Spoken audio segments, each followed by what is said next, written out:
আসলে মুখ ধরিও না, ছোট মানুষ, ঠিক আছে যাও। সবাই তাকায় না, বাচ্চাটা ভয় পেয়ে যাবে। জুমায় আসছে, আলহামদুলিল্লাহ আলহামদুলিল্লাহ, ছোট বাচ্চারাই তো আসবে। আগামীতে তো আমি আর আপনি থাকবো না, ও এখানে এসে মসজিদ পুরো করে দেবে ইনশাআল্লাহ। আর কেউ ওর দিকে তাকানোর দরকার না, লজ্জা পাবে, লজ্জা পেয়ে আর আসবে না।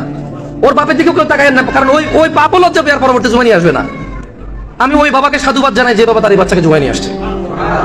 আল্লাহ ওই বাপকে আর ওই বাচ্চা দুজনকে বরকত দিক। এবং এই মসজিদের মুসল্লি যারা এই বাচ্চাটা চিল্লাচিল্লি করার পর তার দিকে রাগ হয়ে তাকায়নি, আল্লাহ তাদের উপর বরকত দিক। এরা আগামী দিনের ভবিষ্যৎ, এরা আসবে, এদেরকে নিয়ে আসবেন। এরা কান্না করলে চেষ্টা করবেন কান্না থামাইতে, অথবা সেফ জোনে যেখানে আপনি ওকে মেনটেন করতে পারবেন সেখানে অ্যাটলিস্ট। বাট ও আসবে, মসজিদে আসবে, ও মসজিদে আসবে, ওকে মসজিদে নিয়ে আসতে হবে। আপনি যদি ওকে মসজিদটা চিনাই দেন, সারা জীবন ইবাদত করবে সে, সমপরিমাণ নাকি আপনিও পাবেন। ওই বাবা মা বড় হতভাগা, যেই বাবা মা তার বাচ্চাদেরকে কোরআন শিখায় না, তার বাচ্চাকে ওযু করতে শিখায় না, তার বাচ্চাকে নামাজ নিজে শিক্ষা দেয় না, ওই বাবা মা হতভাগা। বাবা মার সফলতা কোথায়?